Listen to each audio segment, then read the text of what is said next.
Welcome back to another episode of the Zone In podcast. You may not remember as it has been a while, but as always, I am Mason, and sitting over to the side there is Cameron. You have the face and the voice of Zone League football back for another one-off podcast. Cam, how have you been so far in this off-season? I'm struggling. I need football back. Yeah. It's such a long off season. You know, it got put straight into halfway through the season, put into the commentary, and it was my life. And now it's not there, and it's, you know, relying on these once in a while social media posts from these clubs saying stuff. I have to say, first time introduction as well. So you've definitely not lost the magic touch on the podcast. Yes, exactly right, and that is shown by the no cuts either in the editing process.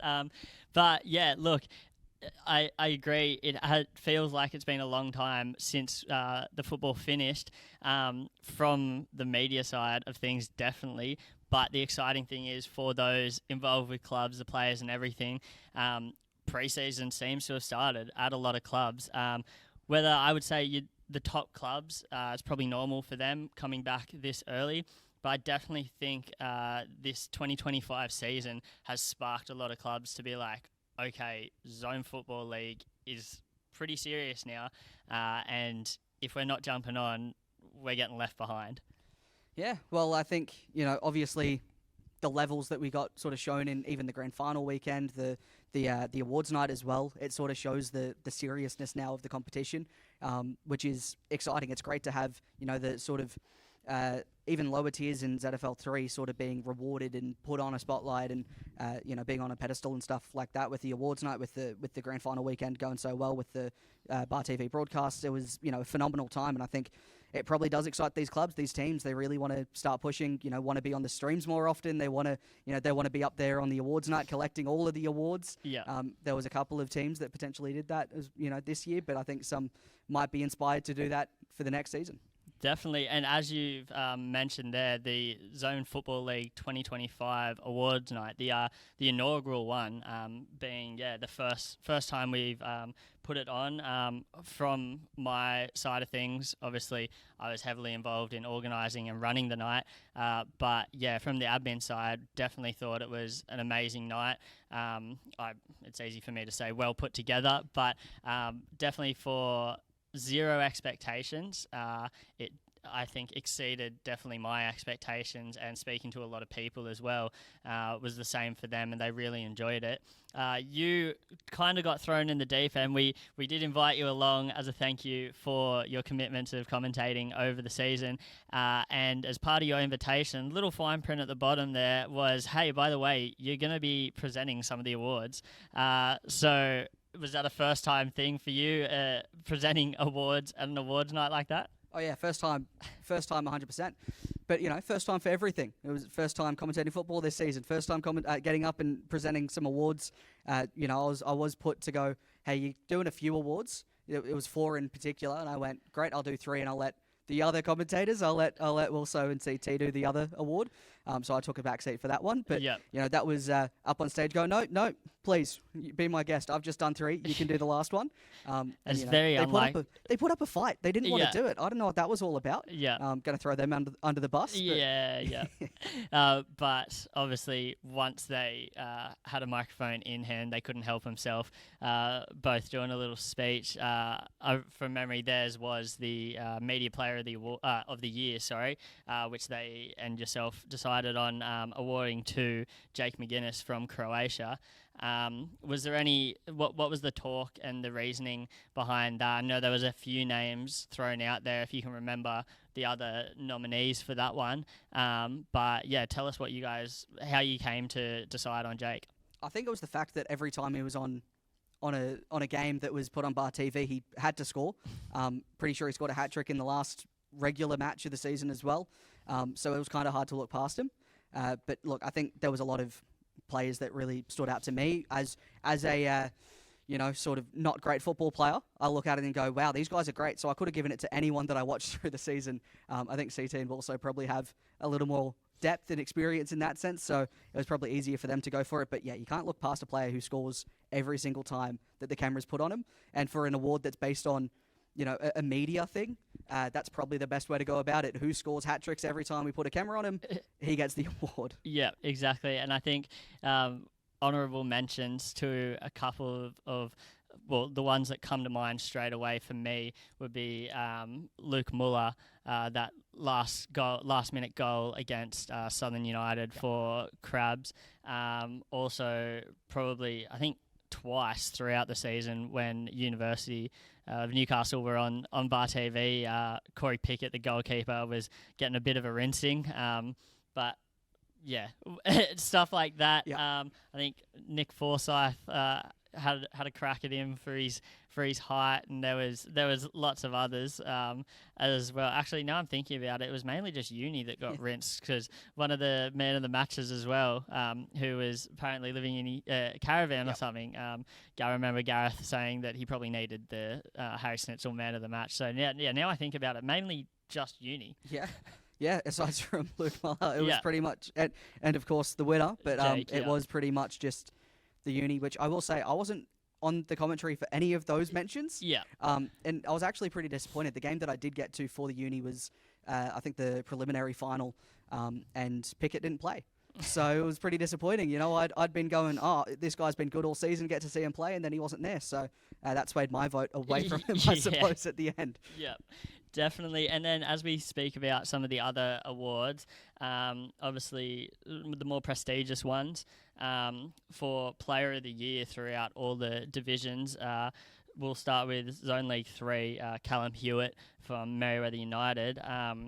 Great breakout season for him. Obviously, breakout in a loose term maybe as being a Premier Youth player from Olympic. There was high expectations of him, but he really did kind of stand out, especially in those games that were on Bar TV. But yeah, collecting the points, and then also the peer votes as well. Then being in the Team of the Year and collecting the Player of the Year. Then. Yeah, well, he impressed every time that I got to sit down and watch him, and I think you actually sent me a message going, don't hype him up, he doesn't need it, or But genuinely every time that I sat down and watched a game and called the game, it was who's on the ball all the time, it's him. Who's pressing all the time, it's him. Who's getting back and doing the dirty work, it's him. So I think probably that's seen by the rest of the players from the peers, and yeah, it's just we sit up sometimes in some grandstands, sometimes on the ground, and we watch it and we see it, but obviously players see it differently out on the field. And for me, looking at it from in the grandstand, it looks like he controls the game pretty well. And I'm sure from, you could probably go into it more, but standing in front of him on the field looking back, it probably feels like he's involved all the time as well. Yeah, definitely. It's somewhat irritating because I'd also like to have the ball as much as him. But anyway, moving on to Zone Football League 2 Player of the Year. Golden Boot as well for this player. It really couldn't have been anyone else but Jack Murphy from Minmai. He really deserved it. We spoke about him throughout the year. Probably the man for Minmai, it seemed. But yeah, very humble. Jack didn't really didn't say too much when he accepted his award, whether that was shock or he is just a very humble guy in that, but nonetheless very deserving. Yeah, and one of those players that I didn't get to see. Yeah.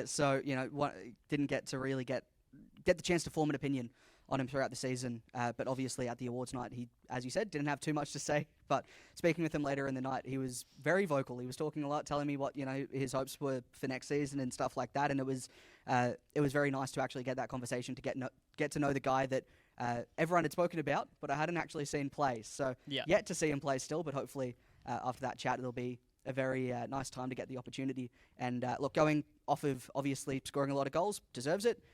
Off the personality, from what I saw from him, he was a very nice guy. So pretty happy that he's the one who gets the award. Yeah, definitely well deserved for Jack there. And finally, for Zone League 1 Player of the Year, we spoke about in halfway through the season. I remember Wilson and I, transfer window closed.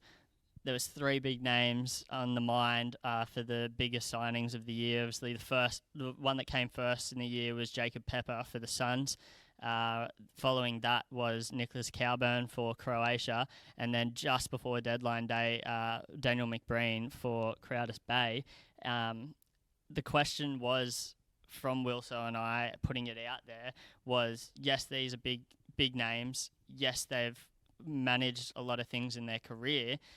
Will we see them perform on this stage of Zone Football League? And I guess as we can now we're at the end, we can reflect back and say Nicholas Cowburn probably did out of the three of them, and that's nothing against the other two former mentioned names, but Cowburn coming in not at the start of the season either, so was a bit behind to begin with, and then finishing the race in first. So definitely still some quality from Cowburn, and unfortunately with Croatia now being promoted, we won't get to see that anymore in our league. But yeah, Nicholas Cowburn with the Player of the Year for Zone 1. Yeah, and another player that I didn't get to see too much of throughout the season. There was the last game of the season was at Croatia. Well, one of the three that was last game of the season at Croatia. He was rested for that game. Yeah. So only really got to see him shine in the grand final. But he got so much from the crowd. The crowd really gave it to him, and he enjoyed it. That was a thing as well. They're all big Nick Cowburn fans. I heard. Yeah, that's exactly the words I was hearing. It was like, we love this guy. Yeah. Good job was said a lot. Yes. Weird accents might have sounded kind of like swear words or something, but okay, yeah. But it was a lot of abuse that he received from the crowd on that day, and he received it well. He took it well. Yeah. And he didn't necessarily have. He actually had a couple of poor free kicks on the grand final day. I think potentially I was a little harsh about those on the call as well. But by the end of it, he was another player very similar to Hewitt in that sense, that was just on the ball all the time. Of course, yeah. It sounded like every time that someone from Croatia was on the ball, I was saying, it's Cowburn again. He just put himself across the park, and I'm sure even on the games that I didn't get to watch, it was the same thing there. And obviously, it's such a big name in this area, so people are probably going to go, well, that's expected for him to be up there. But to pull on the shirt and go again and keep playing and have a very good season, it was impressive once again. Definitely, and I think it has been confirmed that he has re-signed with Croatia, so back up into the northern New South Wales system up there. So be interesting still to keep tabs on Croatia throughout the next season, see how they're going, and Nick Cowburn definitely one to keep an eye on for them. Some of the other awards throughout the night, the club championship. So for those who aren't aware, you get points throughout the season per wins, draws for your two divisions through first grade and reserve grade. So obviously the better your whole club does, the more points you receive. So for Zone League 3, Greater Branxton club champions there. Zone League 2, Criatis Bay, and Zone League 1, Newcastle Suns. So almost the trifecta of the premiers, but Suns pipping Croatia there. Very deserving again. It could have gone to many different clubs, and you would have been like, yeah, it's probably deserving, but those three clubs especially definitely deserve those ones. Another club award there is the Club of the Year, which was Bulwarra Lawn. From, I believe that's more so an admin award, so always offering to help. Their admin stuff is always on time, and great club to work with there. So congratulations to Bulwarra Lawn for that one. We touched on the Media Player of the Year, Jake McGuinness, and finally Goal of the Year. This one got announced pretty early on in the night. Got everyone a bit excited, as it does. Obviously, you've got good saves, you've got good tackles, got good passes, but fundamentally, at the end of the day, everyone gets excited about goals. And the competition was tough this year. And the goals shown in nomination for Goal of the Year were only 5 of the hundreds of goals that were scored throughout the year. So definitely just for those handful that got to that point, is a good achievement, and that's not just me patting myself on the back being nominated, but what did you think of the goals that were put forward, nominated, and then obviously the winner then? Well, obviously the goals were good, but in my view of it, it was sort of the most impressive part about the goals of the year that were all nominated was everyone at the awards night actually reacting to them? Because some of them weren't on Bar TV; they were, sent in, so people hadn't seen some of them before, and it was just everyone turned their head, started watching, and you could hear after every goal, it was like a big gasp from everyone going, "What? That went in?" Yeah. It just felt like every single goal. Everyone in the crowd, it was like you're actually at a game. It felt like everyone was about to stand up and cheer. Yeah. As the goals were flying in, and it was pretty much every goal was the exact same reaction. There was a few similar goals. I guess when you're looking at the goal of the years, you're probably going to see somewhat similar sort of long range hits or whatever like that. But geez, there was some good ones in there, and the winner as well. I sat there going, fair enough. That's probably a deserving winner. I think everyone around me as well was sort of going the same thing, like, yep, probably would have gone that one. Maybe, one or two of the others, but overall the general consensus that I heard from everyone around me was, yeah, it probably deserved to win. Yeah, and that winner we're referring to is Luke Caldwell from Katara South. It has been put on the socials after the night, so if you haven't seen it already, do go have a look at that. But yeah, just out of nowhere, picks that ball up, bit of a half volley. One of those ones where you go, oh, why not? I'll just have a crack. Worst case scenario, I sky it, I get roughed up by the boys, and we reset. But then when you see this thing flying, and it's on the right side of the net, being inside, you go, oh, true. Yep. And I didn't see much shock from him, though. He ran straight. He knew where the camera was. He ran straight there to celebrate. So, I don't know, Luke, you might have to reach out and let us know. But it seems like you may be practicing those ones. I don't know if you were that composed. He's either practicing that or he's practicing the cool celebration afterwards. Yes, in the mirror going, yeah, that was nothing. Yeah, exactly. So, but, one of the two. He's either practicing probably going to be practicing those shots. Let's be realistic. Yeah. But I wouldn't put it past some players in the league, yourself included, to practice celebrations in the mirror. Yeah, definitely some showboating around there. And unfortunately, Luke wasn't able to attend the night, as most of the Katara South boys were on their end of season trip. But there was a video circling around. They were watching attentively and did hear that Luke got goal of the year and celebrated wherever they were. So again, congratulations to Luke on that goal of the year. What a cracker. And for all the recipients that we've mentioned and throughout the night as well. Looking now to the 2026 season, as we touched on in the intro, clubs starting pre-season already, focus looking on the next season. Couple of shifts throughout the divisions through promotion, relegation. And starting at the top, we do welcome Thornton Redbacks into Zone League 1 after, unfortunately, for them being relegated in the playoff series in Northern League 1. It's going to be interesting to see, obviously being the first club to come down the pyramid from Northern New South Wales into zone football. Interesting to see how they go, if they can retain players, if there's any bargaining chip there to bring players in as well.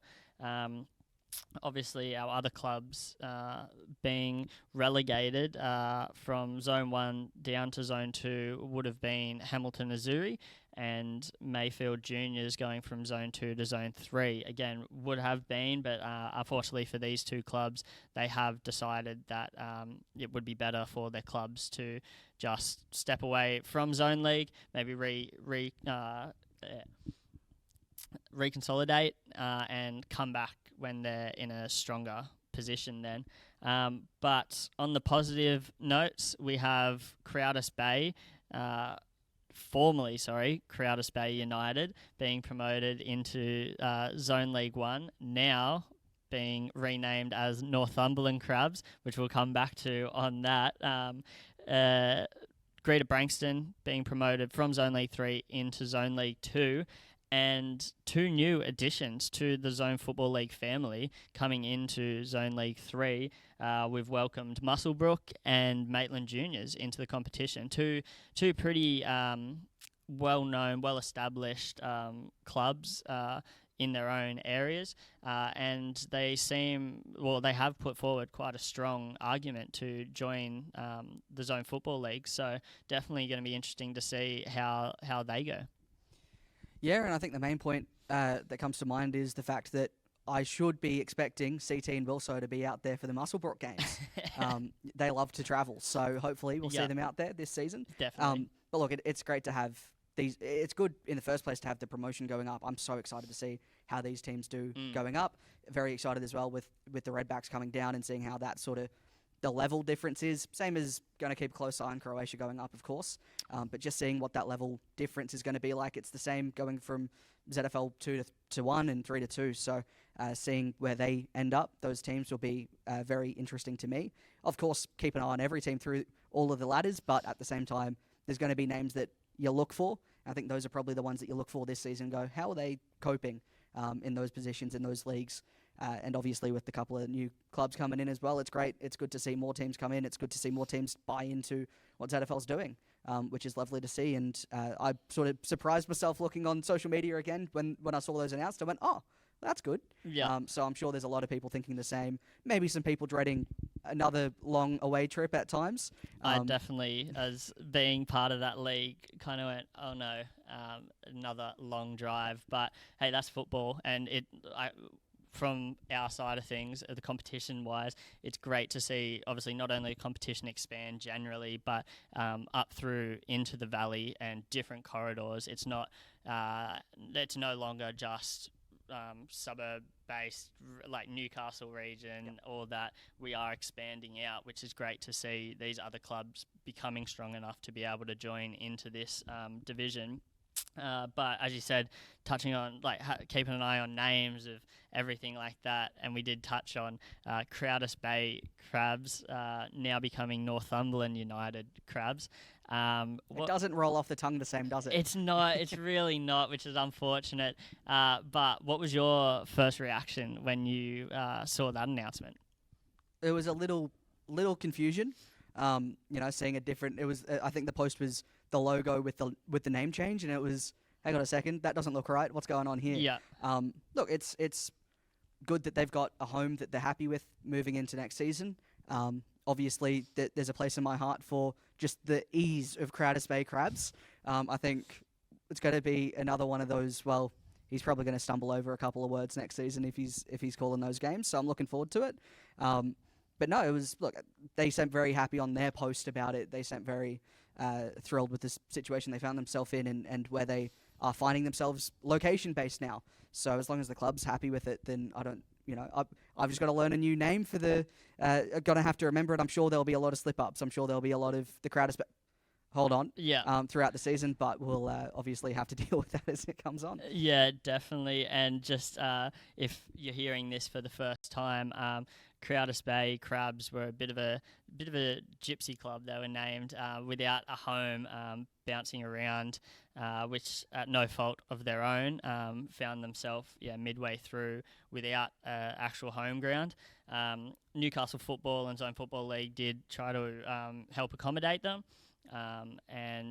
But going into the 2026 season, they were told that they did have to find somewhere permanent, and they have landed on Heaton Park at Jesmond, of which does still have Jesmond FC running out of it.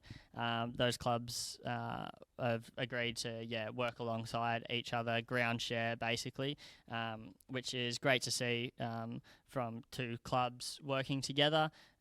It's not cannibalism of club versus club kind of thing. But yeah, and then obviously Northumberland United now being associated with Newcastle Football and not Macquarie Football anymore. So yeah, just clearing that up for anyone that wasn't aware of that situation. But yeah, definitely interesting to see their progression now. They can be more settled, maybe focused on the football. Not that it was an issue for them this year. Three premierships, 4 if you include their one of their all-age teams as well. So yeah, definitely a great season for them. They've also just announced the Jazzo as their major sponsor, so they're definitely not sitting back on their heels. They're getting it done, which is great to see. Another new thing, Cam, to announce that we have put a few feelers out there, a few teasers, but I'm sure everyone's on the same page at the moment. 2026, very excitingly, brings us a new competition to go alongside the male Zone Football League. We are introducing the Zone Football League for women, which will be absolutely great. I think personally, I've always thought it's something this region's needed. The gap between inner district community football and the MPLW, I've always felt there's too much of a step down, too much of a step up. So having this as a middle ground, I can only see positives out of this for players, clubs, the region itself. Yeah, it's exciting. Again, it feels like there's a lot of good announcements being done in this off season, but it is exciting. I think there was sort of conversations behind me at times that I was hearing, but of course then I started seeing all these teams go. Expression of interest, anyone interested, hey, can we get this women's stuff off the ground? And it's really good that it's moving in that direction. Not sure how much, where I'll be in terms of multiple games at the same time across the weekend. So it'll be interesting if I end up at multiple games, but it'd be great to turn up to a few across the season. And yeah, I think you're right in saying that step up seems too much at times. So it's really good that there's that extra step now where people can, where they can actually work on their craft instead of going, hey, community stuff up to the NPLW. They can actually make that jump now and start improving in a more competitive environment, which is always a great thing, being able to improve what you're doing in a competitive situation instead of just a local kickabout. You can make that jump. And I say that jump, you can make that step now sort of easier, going from something that is slightly more competitive than the community stuff. Yeah, it's another exciting thing. There's been a lot of stuff in the off season that piques my interest on the socials, and that's another one that I went, oh, that's something that's good. It's moving in the right direction. And yeah, it was good coming in today and being told, yeah, well, we've got a few teams potentially lined up. It's something that my eyes went, oh, let's have a look at who these teams are. And I'll leave it at that. Yeah. We can't give away too much at the moment, though. We have tentatively confirmed 10 teams for the competition. That will consist of first and reserve grades following along the males system, and just the one league for the minute, just to begin with. And yeah, if you're following along on club socials, I'm sure you've seen some clubs already looking for players, but no clubs have officially been confirmed to be playing in the competition. But at the moment, there is a good spread across all the different zones, a handful in Newcastle, Macquarie, Hunter Valley, and potentially even with our friends up the North Coast. So definitely an exciting thing for that. So stay tuned for more information to come between now and the end of the year on that. Now, Cam, I don't know if you're the same here, but one of the most exciting things for me in any off-season of any sport, whether it's our local Zone Football League, the A-League, Premier League, the Rugby League, any sport in the off-season, the one thing everyone talks about are the signings. Whether they're confirmed signings, rumours, speculation, everything like that. It's an exciting time of the year for that, so we thought, why not? First year of doing all this promotion for the league, why don't we get the signings started? And yeah, not everyone on board yet with signings, whether that's clubs just keeping their cards close to their chest or not making the moves yet, but definitely a few getting out there already. Zone League 3, a little bit quiet at the moment. Fletcher and Merewether United, the only two to currently have announced anything. Fletcher in announcing a new head coach, Brad Wilson. Merewether United currently just announcing the re-signing of first grade captain Pete Fulton, and as we mentioned earlier, the Zone 3 2025 Player of the Year, Callum Hewitt. So that's pretty big for them. Rest of the clubs, obviously don't need to name them all, but yeah, rest of the clubs still pretty quiet as it stands, so we'll wait to hear from them to see who they bring in. But on that note, we'll turn now to the Zone League 2 clubs. Again, not too much movement or announcements at least. South Maitland pretty early on in the off season, announcing their new head coach Brendan Slade, which the club themselves seem very excited for. So all the best for Brendan and South Maitland there. We touched on before Minmi Wanderers. They were very quick to announce the re-signing of their man Jack Murphy to get things started.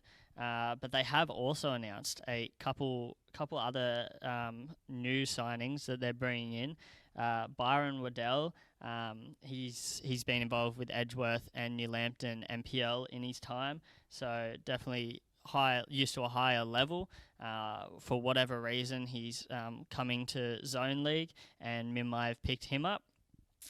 Going the other way, though, Minmi looking at the lower division in Zone League 3, picking up Cale Preston from Barnsley, Josh West and Jordan Smalls, double signing from Garden Suburbs, or the later two only just being announced quite recently as well.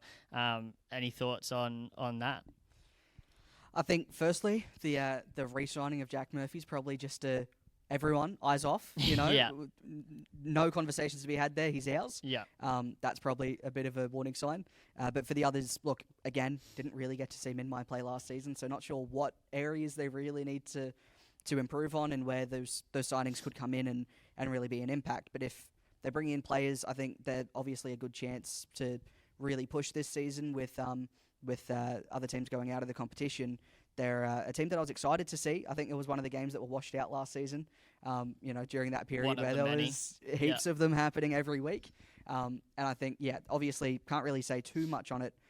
But if they're making signings and they're announcing them, that's nice. I think, obviously, teams might want to keep, as you said, some cards close to their chest with the announcements and stuff. But at the same time, it's really interesting as someone who enjoys the league and watches the league, commentates the league, whatever, for anyone in similar positions that just tune in and watch. It's always nice, as you said, it's an exciting time to see those announcements come through and go, oh, that player's going here. They're making that jump from lower positions and stepping up or, whatever.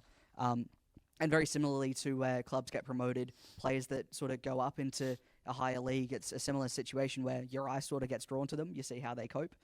You see how they do in the new sort of systems. And I think that's the same sort of situation here. Probably a lot of those eyes are going to be on the new players stepping into a new club this season. Look, it's good to see Minmi very happily announcing and letting everyone know, hey, these are the players. I would endorse other teams to do the same. Definitely. You were saying about, it's fair enough, keep your cards close to your chest. No, that's boring. Give us something. Yeah. Give us something to see. Make us excited. Make the fans excited. Yeah.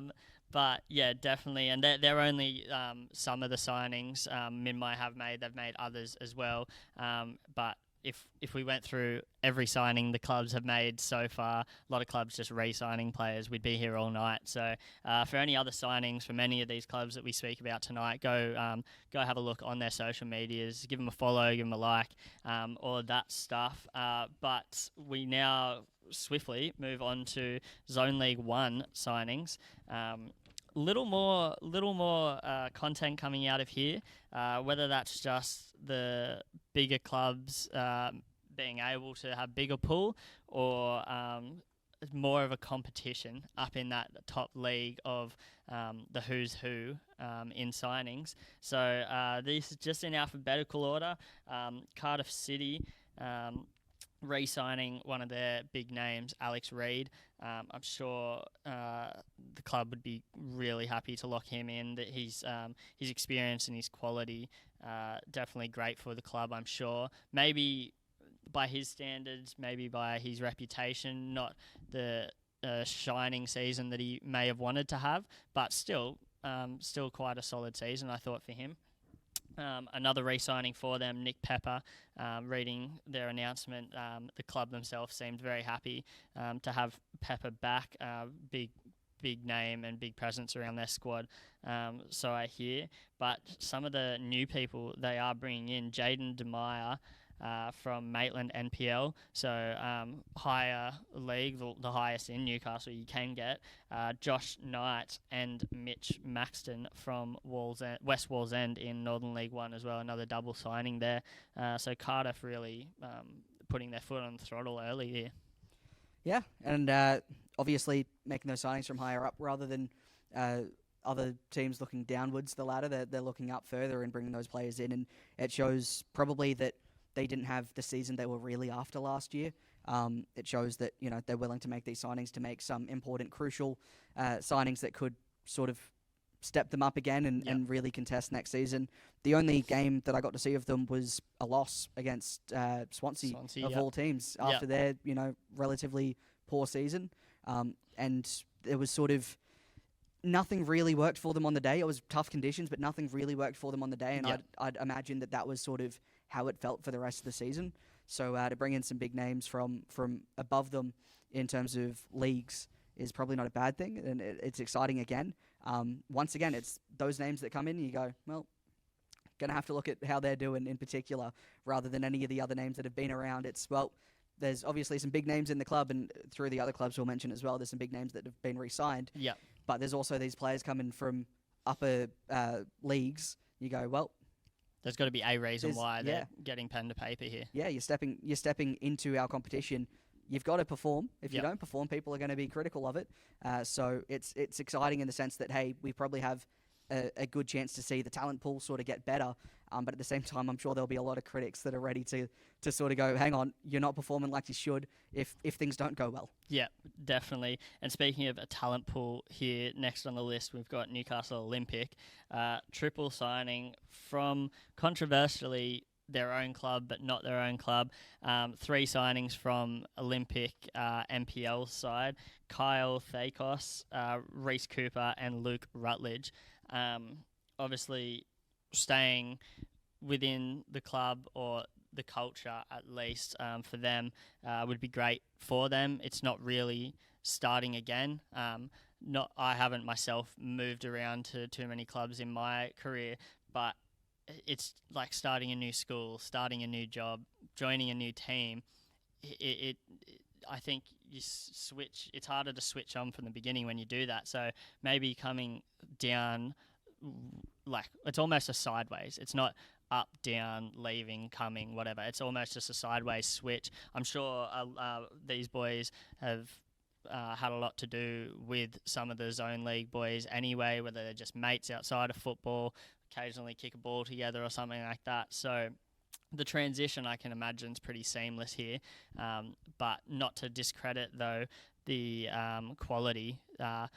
For whatever reason, they're stepping away from the NPL. But Reese Cooper, definitely a big name in the football scene in Newcastle, especially at Olympic. He's either the most or one of the most capped players for Olympic's NPL side. So you've got to imagine he's blue and white through and through. And Luke Rutledge as well.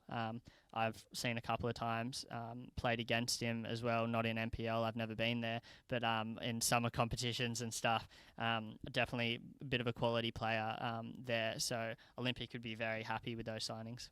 Yeah, and another team that I think probably didn't perform the way that they really wanted to through the season. Such a powerhouse name that they are, definitely would have been disappointed with their season. Yeah, so making these signings, it's kind of, as you said, is it really? Is it? Yeah. Is it a transfer? How's it work? But yeah, making the signings, I guess. It shows again, probably the same as Cardiff, that hey, we didn't have the season we were really after last season. We're going to make some early signings. Hey, we've got these guys now. Let's see what we can do. And yeah, it probably is in a sense as well. These guys stepping into the same sort of setup, so it probably isn't as daunting. Easy to focus on the football, I suppose, rather than everything else, having to meet new people, having to become mates with people. You can just go straight back into the football, kicking the ball about like you like to. Yep. And yeah, they should be, hopefully, off the back of a couple of big name signings, they should be able to kick on this season, hopefully. Yeah, exactly. And just something I thought of then before we continue down the list of names here.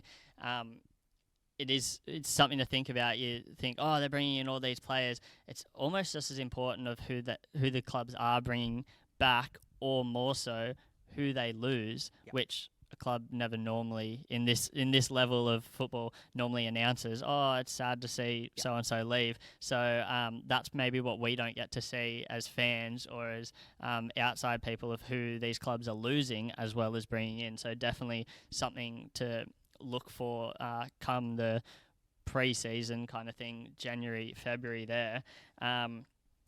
Newcastle Suns, though, next on the list. Pretty early on, they've been announcing signings, most of them re-signed players. Bit of an odd re-signing here, or returning player, Alex Kantorowski for the Suns, returning for the 2026 season, but not to the field. He is taking over that head coach role from Gary Borrowdale. Potentially as a side thing of maybe not particularly my opinion, but something I have thought of. Pretty harsh critics at Suns to have your replace your coach. Sorry, and this is just all hypothetical. Gary might have stood down, but after coming second, obviously not the finals run they would have hoped for, but still coming second. Good finish, club championship as well. But nonetheless, appointing now Alex Kantorowski as head coach of the Suns.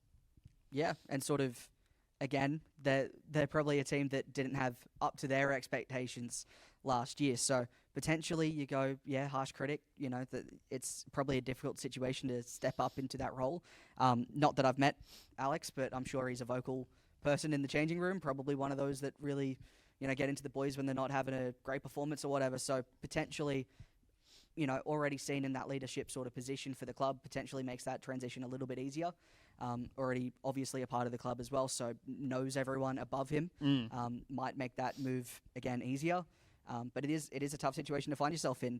Although at the same time, if they can keep and potentially improve on what they had last season, there's a very good chance for them this year, now that Croatia's moved on as well, that, hey, they did play second last year. Can they just go on and just go up a position now that Croatia's not here? It's not as easy with relegation in that sense as well, and having the Redbacks drop in. But potentially that's a thought on the mind. And as you said, we don't really know what the situation was there. What if it was a choice by the club, or if Gary decided to move on?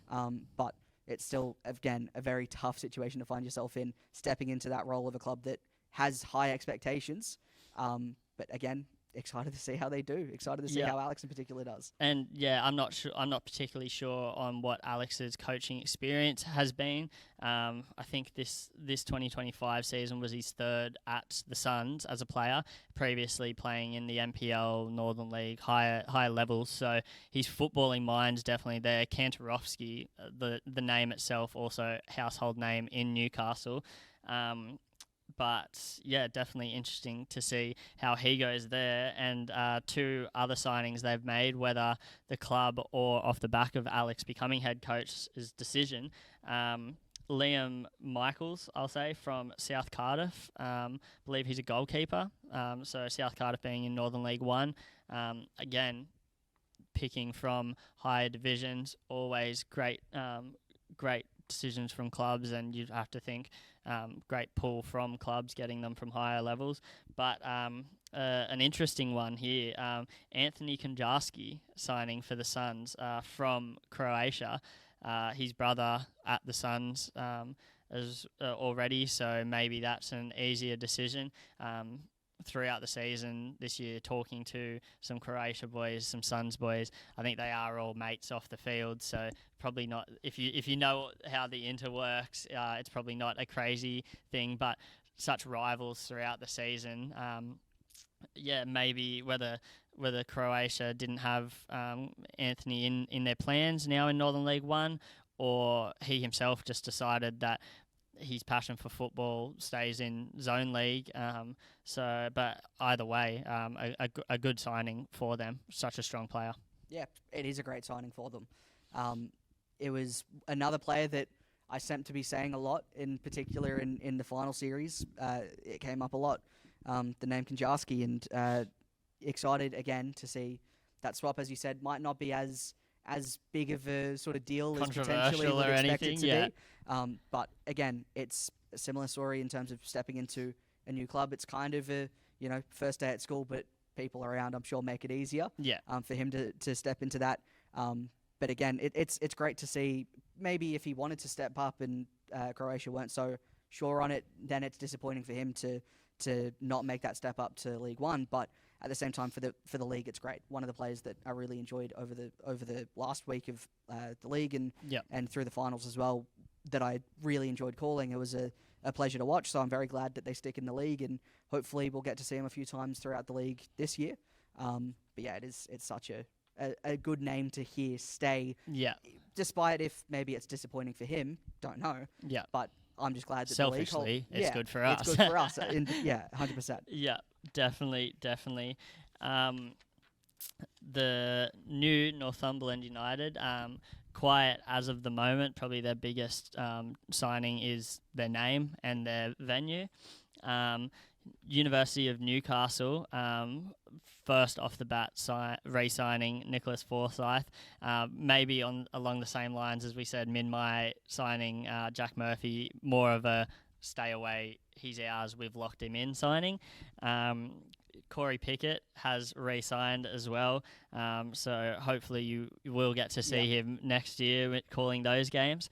And something different from the uni, which may spoil part of something that we were talking about earlier, but the uni announcing female players that they have signed for their ZFLW team, Maisie Osborne and Phoebe Collier, both players that were at the club but have signed on for their Zone Football League women's team. So interesting to see if any other clubs that are aspiring to be in the league, as again, no teams have been officially confirmed, but yeah, it'd be good to see some of the female signings get announced as well, like the uni have. Yeah, I was saying that it's nice for clubs to make those announcements. I'd like to see more from clubs in general. So for the uni to go out and already announce for a team that might not even exist yet, is going above and beyond what I would have been asking for. But it's good. I love seeing announcements. Obviously, it makes my job easier if I know who's playing for who. But it's nice to see that those announcements have already been made, and it's good for them to have already been a part of the club. So get to stay in, get to maybe make that step up, and hopefully by the start of the season, the uni will be involved. And those names will be some that at least someone else or myself will get to call throughout the season. Yeah, definitely. Finally, rounding it off for Zone League 1, Warners Bay with 2 re-signings of some of their big-name players, Brett Lancaster re-signing and Tom Chock, who was a nominee for the Team of the Year. But yeah, some great signings there, but then also announcing someone they've brought in, Cameron Lodge from Bell Swans NPL. I'm not too sure of Cameron himself, but Bell Swans pretty dominant team on their day. So if Cameron's been involved in that dominance, well, great pickup for Warners Bay there. Now I might be wrong on this. But I do believe when they announced it, he had previously played for the club years ago, so it's sort of returning home. If I'm wrong, we can cut this. But I'm pretty sure. Yes, it definitely was a returning home post. Yeah. Yeah. So I think there was a picture of him probably, I don't know, when he was even 8 or 9 or something in a Warners Bay jersey. So it's nice to see that return. It's nice that again, it's nice that it's announced, but it's also nice that there's another level to the announcement. You know, it's not just, hey, this guy's back for the club. It's like, here's a picture. He was here years ago and he's come back. It's good. After some good years for Bell Swans, making that step back across to Warners Bay. And yeah, not that I know too much about the player that he is. It's nice to see that, you know, a player returns home, which is always a good story in football. But a couple of rumours that are getting around in Zone Football League. I preface, again, these are not true as of yet. They have not been announced. Starting off we'll start from the lower divisions there. Aaron Comerford and Lucas Straka from Curry FC, the both of them, Greater Branxton looking to do a swoop and take the 2 of them up with them into Zone 2. It's fair enough as the two joint leading goal scorers. Why would you not have a crack at them being Greater Branxton geographically in a similar area? So maybe it might suit the boys. Again, it's just a rumour, but if I had to give it a legitimacy rating out of 10, it'd probably be a 6 or a 7. It seems like it could be likely. On the flip side, I'm sure Curry, if this is to be true, would be trying their hardest to obviously keep both of them as their leading goal scorers, and taking two great players out of a team would definitely disrupt a whole team system. But yeah, besides that, not too many rumbles in the Zone League 3, Zone League 2 area. A re-signing for Northumberland United that is a rumour is Daniel McBreen. Whether this is shocking to some or maybe not, obviously McBreen having a reasonable season with the Crabs this year, but obviously still his work commitments with presenting and commentating and everything could have just been a fun one-off season, couple of games. The Crabs being promoted now, maybe him thinking, I don't know if I can commit, and I don't want to maybe take a spot of someone a bit younger, kind of thing. But it is rumoured that he will be coming back to play. Might be enticed by the league being so close together as well, not having to go to Hunter Valley so many times, and especially Foster, which I don't think was ever on the cards for him. But yeah, a bit more of a localised comp there in Zone League 1, so interesting one to see if we can have McBreen back in the league. Yeah, I think it's obviously one that people like to see in the league. It's pretty easy for me to pick him out on the field as well. You know, that's one of the toughest jobs, at least as a new commentator, learning all the players out there on the field and getting to know them. It's typically a job by half-time you know them. But for the Crabs, at least one of them was easy to pick out, which is obviously a nice thing for me. Next year we won't struggle so much on that anyway. Of course, yeah. But it was a very easy player to go, hang on, yep, I know him. It's easy. Yeah. So I think return and it'll make my life easier again once more. Yeah. But yeah, it's a good name to have in the league. It puts more eyes on the league as well. I'm sure probably people go, hang on, what's this ZFL business? Why is McBreen playing in it? Yeah. And you know, I think it's hopefully it's a true rumor. Yeah. Would be nice to say. Yeah. And since he did join the Crabs and the Zone Football League, he has made a post or two on his social media talking about the Crabs, but still, for my liking, a severe lack of mention of the Zone Football League on any broadcast that he's been on. I don't know if he's reading off a teleprompter, but McBreen, if you are watching this, which I know you are a fan of the show, definitely you just got to slip something in about the Zone Football League. I've also been waiting for one of his co-commentators to mention, you know, Sawyer scored a goal on the weekend or something like that. Yeah. It's disappointing. Still, I am yet to see or hear anything about that. So hopefully, if he does re-sign with the Crabs, there's a bit more talk about our amazing Zone Football League. Speaking of Zone League 1 that the Crabs now join, a crosstown switch from Cardiff to Mayfield Seniors. Wes Price, we're talking about the game Cardiff versus Swansea. It was, I believe, the first half Cardiff were attacking towards the clubhouse end. Price was down the left side there, and he was putting in work up and down that field, almost in a support role for Reid. But that could be a bit of a loss for Cardiff if in their plans to do better than this season if Wes does go. But on the flip side, probably a pickup for Mayfield Seniors, who could be building on their performance from this year. Yeah, well, obviously only got to see him in that one performance in particular, but he was one of the standouts, I think, in terms of just the willingness to run, which is obviously a lot of players are willing to run in these leagues, but it was just that extra feeling, especially on a horrible day for football. It really was not a good occasion. Yeah. And yeah, it was a muddy situation. It was, you know, it would have been not enjoyable out on the field. It wasn't enjoyable on the sidelines. Yeah. So to put in that much effort to make those runs, to really try to help out Reed, probably more so using his legs rather than making the star man use the legs.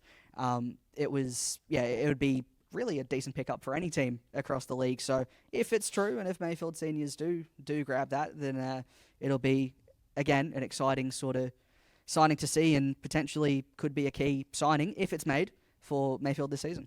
Definitely, for sure.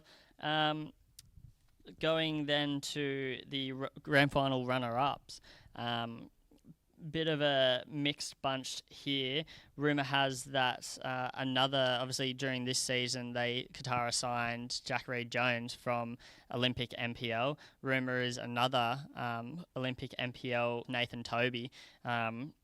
Again, could see this being a realistic option. Reed-Jones, obviously, maybe convincing him to come over. Cooper Toby, Nathan's brother, playing for Qatar already. I'm sure there's, again, mates in and around between the clubs. Definitely a realistic signing here. An interesting one there, but also interesting going the opposite way. Rumours of two players leaving Qatar South after their stellar season, both lined up to potentially be going to the same club as well. Caldwell and Cooper Jansen going to New Lambton and Northern League One, sorry. Yeah, well, if you're Qatar South, you're doing everything you can to make sure you don't lose those players, because obviously Jansen was flying last season, but Caldwell, on the occasions that you got to see him play on Bar TV, it was clear that he was one of those hard workers on the field that really got into some dangerous positions at times as well. I don't think if you're Qatar South here, you want to lose either. No. But sometimes, if a club from a league above calls, then it's hard to really knock it back. Definitely. I believe as well, Jansen also with another offer for himself, Croatia, were circling at some point in offering to take him up to Northern League One with them. So Jansen seems to be in every player's dream at the moment.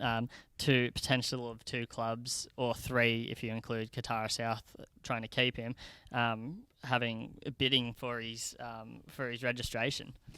It's another one of selfishly, I'd like to keep them in the league, but obviously for the players' sake, if they get to make that step up, then who can blame them for making that step up? Such a young bloke, Cooper, as well. So the opportunity now to be offered that contract would be pretty exciting for him.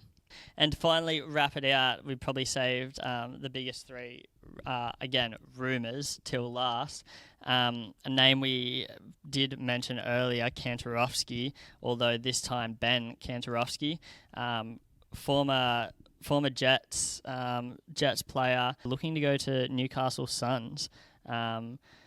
33 years old at the moment, so still surely got some legs in him for this level of football, you'd imagine. Validity of this to be true, as he was a Broadmeadow Magic junior. So if he was going to come play for any club in Newcastle, you would imagine it would be the Suns. Yeah, well, it's not one that I'm really sure what to expect, if it's, how reliable it is, as you said. But if it is, there was a lot of injury issues towards the latter stages of his Jets career. So, potentially it could have just been the level that the A-League provides that might have been a reason that he had to step back. But, going into the ZFL, something a little bit more laid back potentially could be a realistic thing, not quite overplaying football just yet. I believe he did make a couple of appearances on the NPL stream as a co-commentator last season, though. Okay. So obviously still very invested in the football. So potentially could be something that, trying to get back on the field. Yep, definitely. And with a wealth of A-League experience, 196 games for the Jets, a one-club man as well. That, again, for me, just a driving factor of if he's not really going to go to another club. Magic Junior, Newcastle Suns Senior seems like a good fit for him. Again, for the Suns, another one, James Vigili. Again, another Magic Junior, so makes sense. And again, Magic Junior, so if they're going to go anywhere, it's probably going to be the Suns, realistically. Yeah. Which, look, if these rumours, and the last one we'll mention is true, the Suns could be very dangerous this season. Which is why it is exciting to bring these to the spotlight, because not only, yes, would it be exciting if all of these were pulled off, but then we also look like geniuses if they do come off and we were the first to report it. So, yeah, look, I'm not going to sit around and wait, as you've just looked at and brought up the final rumour of tonight, again, for Newcastle Suns, Nikolai Topor-Stanley. Previously, or most recently, played Jaffa's MPL, so maybe Virgili signs, Topor-Stanley signs, maybe there's a bit of a connection there. 377 A-League appearances across 5 different clubs. If any of these come to fruition, I think one alone makes the Suns even scarier than probably you'd expect them to be. Yeah. 2 or 3 potentially happening. I just don't know. Obviously, the question marks over the legs in the 33-year-olds and the 40-year-old. Well, yeah, the only downside I can see is Topor-Stanley being 40, but if he is still currently playing in the NPL at 40 years old, you've surely got to imagine slight step down, and we never like to talk down on our league, but it is the lower divisions. But at 40 years old, still in the NPL, surely he could give a run out in Zone League 1.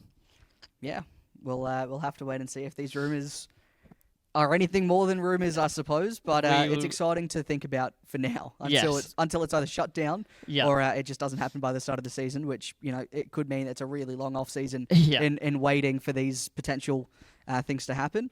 But it's exciting while we think about it, and while it's not being, taken down and people are going, no, that's not happening. Yeah, it's an exciting time to think about these things. And I'm sure once this episode does come out, our friends on the Football Forum will have their opinions on the signings, on our thoughts on everything to do with this. I think it's mainly your thoughts. As far as I know, I haven't been mentioned on there yet. So I think I take that as a positive for me.